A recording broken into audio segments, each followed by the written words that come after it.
Kami dari SMK Negeri 1 Cikarang Utara, saya Dwi Kurniawan dan teman saya Medi Kasarianan, Rofi Laila Prasetti, Natasha Suni, Ahmad Syati Wijal Juli, telah tiba di Museum Sasmita Loka Jenderal A.H. Nasution.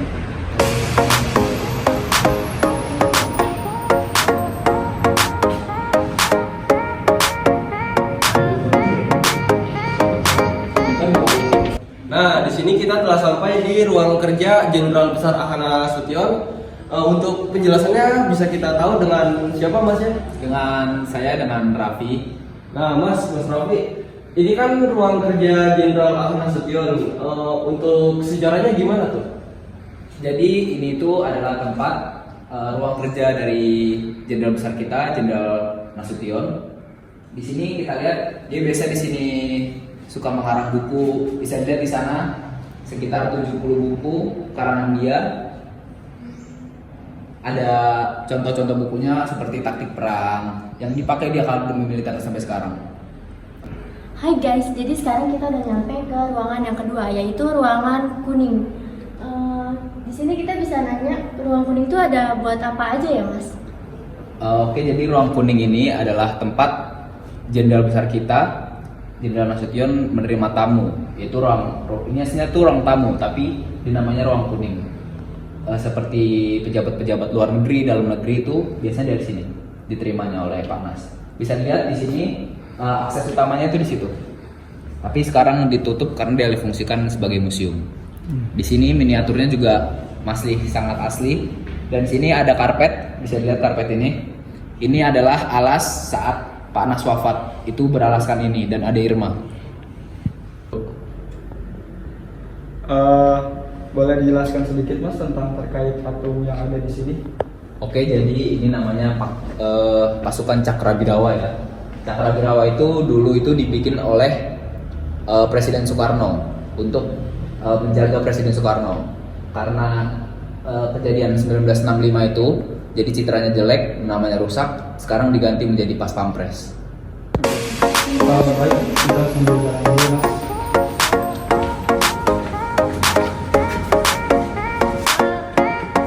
Ini ruangan apa ya Mas? Kira-kira? Kalau ini adalah ruang tidur dari Pak Nas, yaitu salah satu titik paling bersejarah di dalam rumah ini. Oke, jadi pas itu tanggal 30 September 1965 pukul 4:15 menjelang subuh itu ada kejadian di rumah ini, yaitu kejadian G30 PKI. Saat itu Pak Nas itu sore itu kedatangan tamu, yaitu ibunya itu yang pakai kerudung putih dan adiknya ini, namanya Ibu Mardiah. Saat itu tamu ini dari Medan, dia itu tidur di kamar adik Irma di sebelah, lewat pintu ini. Karena kamar yang dipakai oleh tamu yang datang ini, adik Irma tidur di dua guling ini. Pak Nas saat itu tidak bisa tidur. Dia sambil kipasi nyamuk pakai sapu lidi pas itu. Dan ibu juga gak tidur karena menunggu sholat subuh. Karena dia berdoa Islam kan. Ibu Nasution itu termenung duduk di sini. Selang beberapa menit, mereka ini mendengar suara gaduh di luar. Terus Pak Nas memerintahkan Bu Nas untuk mengecek ada apa di luar. Katanya, Bu, tolong cek di luar ada apa. Pada saat itu ibu buka pintu ini dan membuka dan melihat di luar ada apa. Dan ibu berkata kayak, Pak, itu di depan ada Cakrabirawa tuh Pak. Dia memaksakan masuk ke kediaman kita. Langsung Pak Nasnya spontan lempar sapu. Biar saya hadapi. Tapi sama Bu Nas ditahan kayak, jangan, karena Cakrabirawa ini dia loncatnya itu bawa senjata kan. Belusukan dia, ada yang loncat pagar, ada yang bobol pagar, ada yang di atas loncat dia lewat samping gitu. Ditahan oleh Bu Nas. Pak Nas manut, dia ambil sapu lagi, dikipas-kipas lagi. Terus Bu Nas berpikir kayak, kalau ada apa-apa pasti ditanganin sama tentara yang di depan. Ada posnya tentara di depan kan. Saat itu Bu Nas tutup kembali pintu ini, dikunci lah. Tek. Ibu duduk lagi di tempat tadi termenung dia. Sudah duduk lagi. Selang 3 menitan, ibu ini bangun kembali. Lalu dia ngecek lagi keluar kan, tanpa perintah bapak. Dia buka pintu ini. Dia cek lagi, ternyata pintu utama itu udah didobrak sama Cakrabirawa ini. Waktu itu kan menjelang subuh, jadi gelap kan posisi rumah ini. Jadi kirain Cakrabirawa ini yang nongol ini Pak Nas. Nah, namanya ini Kopral 2 Hargiono pas itu. Dia ngebidik Bu Nas ini dari pintu itu, dibidik, dia melepaskan tembakan. Dia ditembak. Tapi nggak kena, kenanya di atas daun telinga. Itu bisa dilihat tembusannya ke sana. Itu adalah peluru pertama yang meledak di rumah ini. Saat itu Bu Nas langsung masuk, langsung tutup pintu, dia kencang. Dua. Tapi belum sempat dikunci, Cakrabirawa ini udah datang duluan ke sini. Jadi sempat dorong-dorongan dia. Tapi berkat rahmat Allah, pintu ini bisa dimenangkan oleh ibu, bisa tertutup dan terkunci. Setelah terkunci, dia nendang pintu, berusaha nendang pintu kan. Dilendang, katanya Cakrabirawa, keluar jenderal. Jenderal dipanggil ke istana sama presiden kan. Terus dipopor senjatanya. Terus dia beruntun nembak. Ada salah satu tembus itu di meja.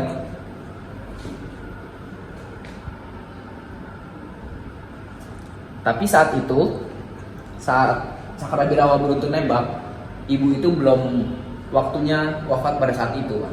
Ibu itu menahan pintu bertepatan di samping pintu yang diberuntun tembak sama PKI ini. Dia di sini ibu, posisi, sedangkan pintu yang ditembak ini yang di sini kan. Jadi ibu masih terselamatkan pada saat itu. Dengar suara tembakan itu, Ade Irma pun bangun, menangis dia, menghampiri di kaki kanan ibu kan. Diangkat sama ibu, dipok-pok, jangan menangis kan, biar dia nggak nangis. Terus Ibu Mardiah di samping juga itu terbangun. Dia menghampiri Bu Nas, terus Bu Nas memberikan Ade Irma ke Bu Mardiah. Bu, ini Ade, kamu ngomong dia jangan menangis, dan kamu jangan sesekali buka pintu ini karena di luar ada pasukan pembunuh. Sedangkan ibu mau mengiring Pak Nas untuk lari ke samping kedutaan Irak kan. Saat itu posisi kamar gelap. Bu Mardia pun ngomong Ade sambil pok-pok biar nggak nangis kan. Terus ngedengar suara pintu ini diobrak-abrik sama Cakrabirawa. Begini. Keluar jenderal katakan. Ibu ini dari Medan juga kepo, rasa ingin tahunya tinggi kan. Terus dia raba-raba ini pintu di sini, ketemu kunci itu. Akhirnya diputar kunci itu, pas banget pintu ini menutup. Pas dibawa kunci ngebuka, didorong sama Laras ini. Dan dia Cakrabirawa beruntun nembak. Kirain yang ngebuka pintu itu Pak Nas. Akhirnya Bu Mardia di sini sambil ngegedong Ade terkena tembakan. Bu Mardia terkena di tangannya, kalau Ade terkena di tulang belakangnya sekitar 6 peluru. Terus di sini tuh seperti pemotongan sapi gitu darahnya itu, menggenang. Pada saat itu Ibu Mardia pun panik, kayak ada rasa masalah bersalah kan. Tapi Cakrabirawa ini juga nggak berani masuk karena takut mati juga dia. Akhirnya dia nembak ke dinding di atas tuh bisa lihat. Kita lanjut saat Bu Nas menggiring Pak Nas untuk lari.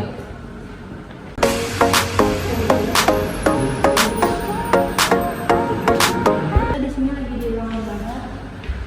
Mas, saya boleh tahu nggak? Iya. Di apa sih di tempat itu baju-bajunya tuh baju-baju apa aja gitu? Soalnya nggak sih. Jadi ini itu namanya ruang gamat, ruang ganti pakaian jenderal.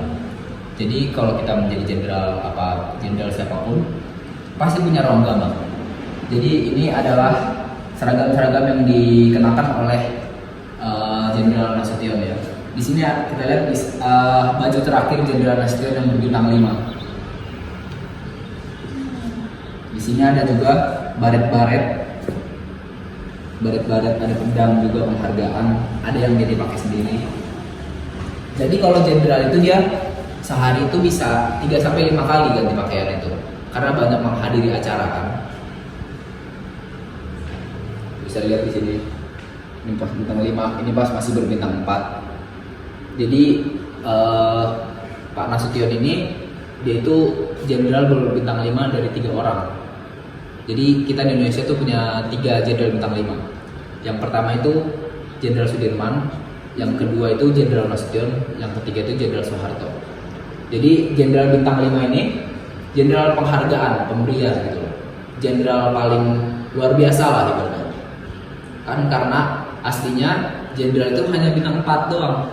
Bisa bintang 5 ini karena jenderal luar biasa. Begitu penjelasannya. Ya.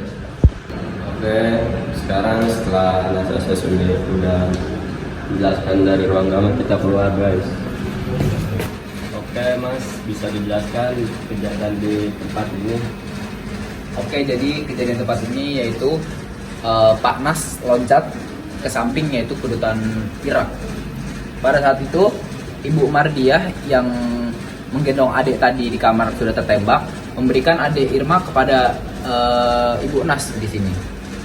Saat itu Pak Nas sudah posisi mau loncat ke samping. Posisinya seperti itu, bisa lihat.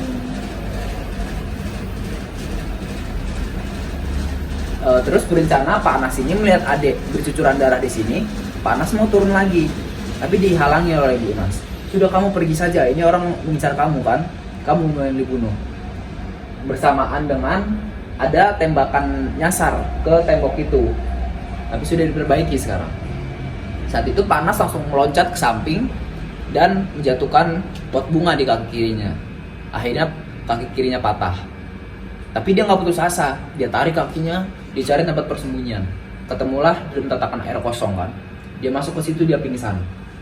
Nah, akhirnya jam 7:30 pagi itu diambil sama Kolonel Hidayat, dibawa ke kantornya Pak Soeharto pas itu.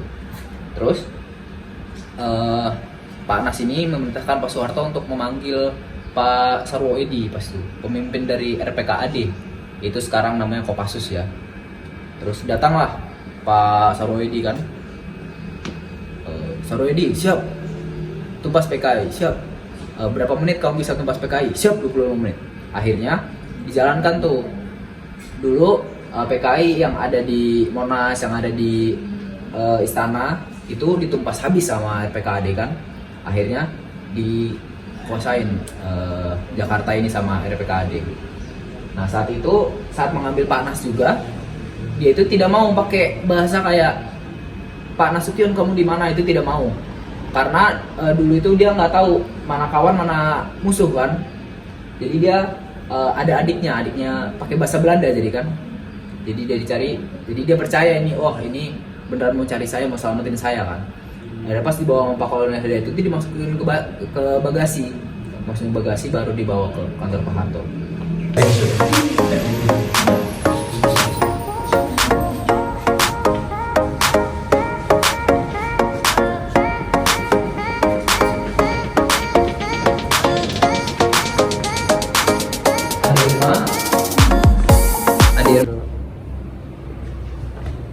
Oke Mas, setelah Ibu Nas membantu Bapak untuk melarikan diri, kan Ibu Nas melarikan ke sini. Kira-kira Ibu Nas itu ke sini untuk melakukan apa ya? Gitu.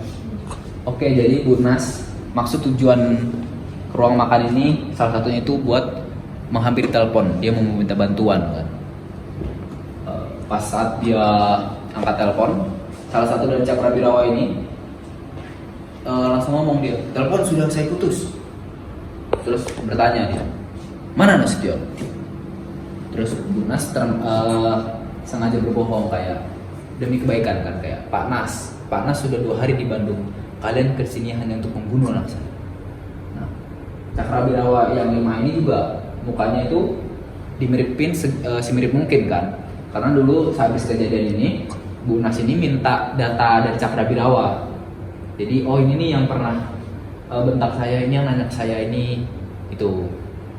Jadi selang beberapa menit dulu ada pemimpin saat dia memberontak ke rumah Pak Nasution ini, namanya PLD Jaguru pemimpinnya di depan. Dia membunyikan priwet tanda selesai tugas, tanda Pak Mas sudah tertangkap kan. Padahal yang tertangkap itu ajudannya, Prit Indian.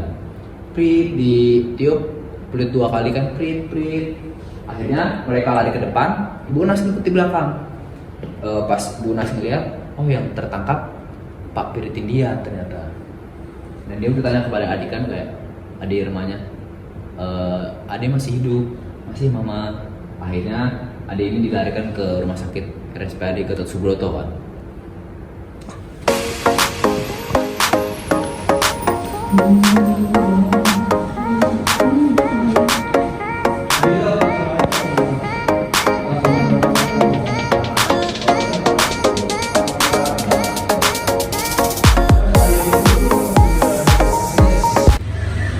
Nah, dari ruang-ruang sebelumnya kita masuk ke ruang ini.